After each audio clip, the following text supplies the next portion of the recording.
Assalamualaikum warahmatullahi wabarakatuh. Perkenalkan, nama saya Alfiani dari jurusan Ekonomi Pembangunan dengan NIM 0435711952. Sebelumnya, saya panjatkan puji dan syukur kepada Tuhan yang telah memberikan nikmat sehat kepada kita semua, sehingga pada kesempatan kali ini kita dapat menyelesaikan diskusi 4 dengan baik.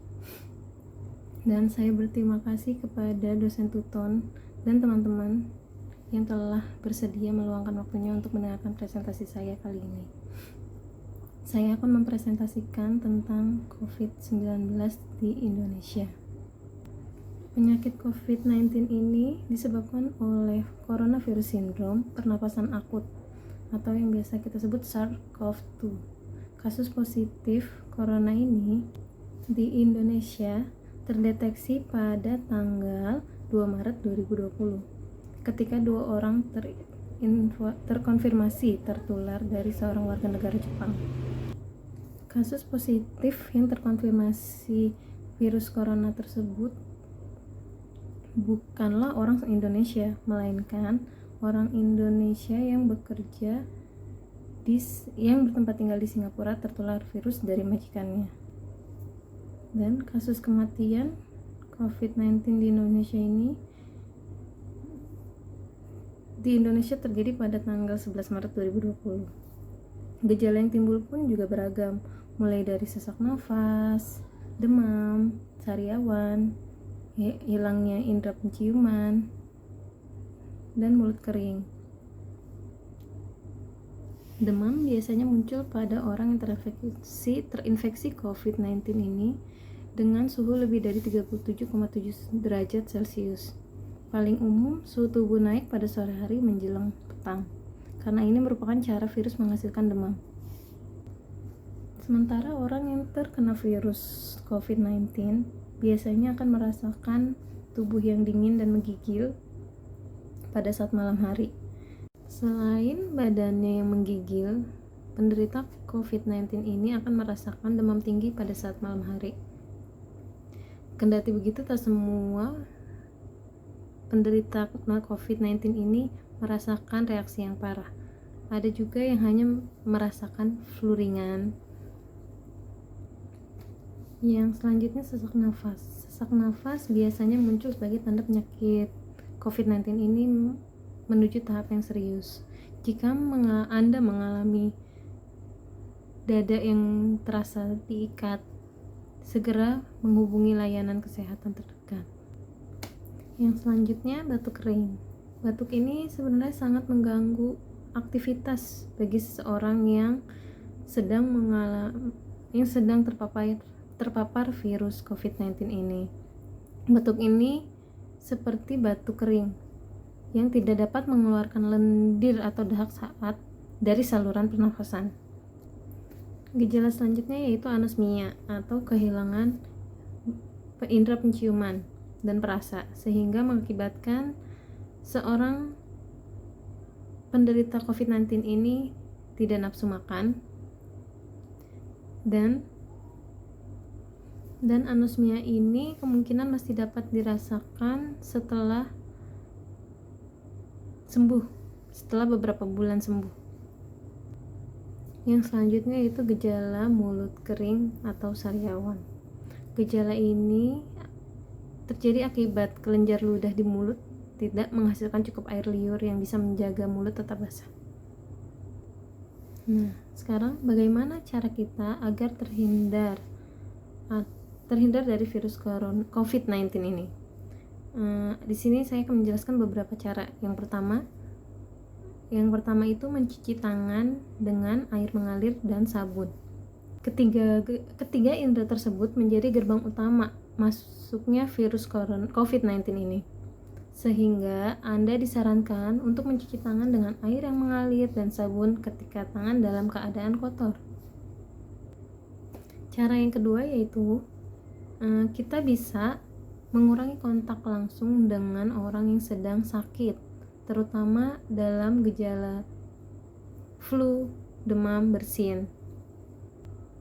Dan ketika Anda merasa sedang tidak enak badan, cobalah Anda berdiam diri di dalam rumah dan memakai masker jika memutuskan berkontak dengan orang lain. Dengan begitu Anda tidak menyebarkan virus atau menularkan virus COVID-19 itu kepada orang lain. Selanjutnya kita menggunakan cara yaitu memakai masker dan melakukan etika batuk. Penggunaan masker ini lebih manjur jika digabungkan dengan kebiasaan mencuci tangan secara rutin. Nah, di sini ada beberapa hal yang perlu diperhatikan ketika kita menggunakan masker. Yang pertama, mencuci tangan sebelum memakai masker. Yang kedua, menutup bagian mulut dan hidung agar tidak ada celah untuk virus COVID-19 itu masuk ke dalam tubuh kita. Yang ketiga, menghindari menyentuh dengan tangan yang belum dicuci atau dengan tangan kotor. Dan selanjutnya mengganti masker ketika masker tersebut terasa lembab. Yang kelima, melepaskan masker dengan menyentuh bagian tali atau bagian belakang. Yang selanjutnya, membuang masker yang telah kita pakai ke tempat yang tertutup, tempat sampah yang tertutup. Dan yang terakhir, tidak mengusap ketiga bagian indera tadi. Cara yang selanjutnya yaitu dengan menjaga daya tahan tubuh kita. Apabila sistem kekebalan tubuh kita turun atau sakit, virus dengan mudah dapat masuk ke dalam tubuh kita, entah virus flu maupun COVID-19. Nah, menjaga daya tahan tubuh kita ini kita dengan cara-cara sederhana saja, yaitu rutinlah berolahraga, makan makanan yang sehat, dan jangan lupa meminum vitamin. Akan tetapi ada banyak kebiasaan masyarakat Indonesia yang membuat tubuh kekurangan vitamin, yaitu contohnya banyak beraktivitas di luar ruangan. Kebiasaan tersebut membuat tubuh jadi jarang terkena sinar matahari dan kekurangan vitamin D. Maka dari itu, tubuh menjadi lebih rentan terhadap infeksi virus dan penyakit, terutama penyakit COVID-19 ini. Selanjutnya itu dengan cara melakukan social distancing. Social distancing ini bertujuan untuk menjaga jarak terhadap orang lain dan menghindari kegiatan berkerumun untuk memutus rantai COVID-19 tersebut. Sejumlah negara juga telah melakukan lockdown atau pembatasan wilayahnya. Pembatasan kontak seperti social distancing, lockdown atau PSBB ini bertujuan untuk memberhentikan laju peningkatan COVID-19 ini.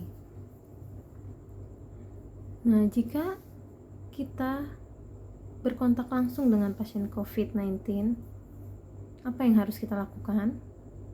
Yang pertama, hubungilah penyedia layanan kesehatan. Selanjutnya, taati prosedur pelacakan untuk menghentikan laju penyebaran COVID-19 ini. Selanjutnya, jika tidak ingin melakukan tes, sebaiknya Anda isolasi mandiri di dalam rumah selama 14 hari. Selama masa karantina tersebut, hindarilah bepergian keluar rumah, karena itu dapat menyebabkan penyebaran virus COVID-19 menjadi tinggi. Selama masa karantina atau isolasi mandiri, mintalah seseorang atau keluarga terdekat untuk mencukupi kebutuhan Anda. Jaga jarak minimal 1 meter dari orang lain. Kenakan masker jika diharuskan bertemu dengan orang lain. Cuci tangan Anda secara rutin. Gunakan ruangan terpisah dari anggota keluarga yang lain agar tidak menyebarkan virus corona tersebut. Selanjutnya, pastikan ventilasi ruangan Anda baik. Jika menggunakan kamar bersama, silakan beri jarak 1 meter antara Anda dengan keluarga yang lain. Jika Anda merasakan kesehatan Anda mengalami keburukan, yaitu sulit bernafas, sulit berbicara, dan sulit bergerak, silakan Anda segera menghubungi pihak layanan kesehatan yang terdekat agar Anda dapat ditangani dengan baik. Sekian presentasi diskusi 4 saya hari ini. Kurang lebihnya mohon maaf. Wassalamualaikum warahmatullahi wabarakatuh.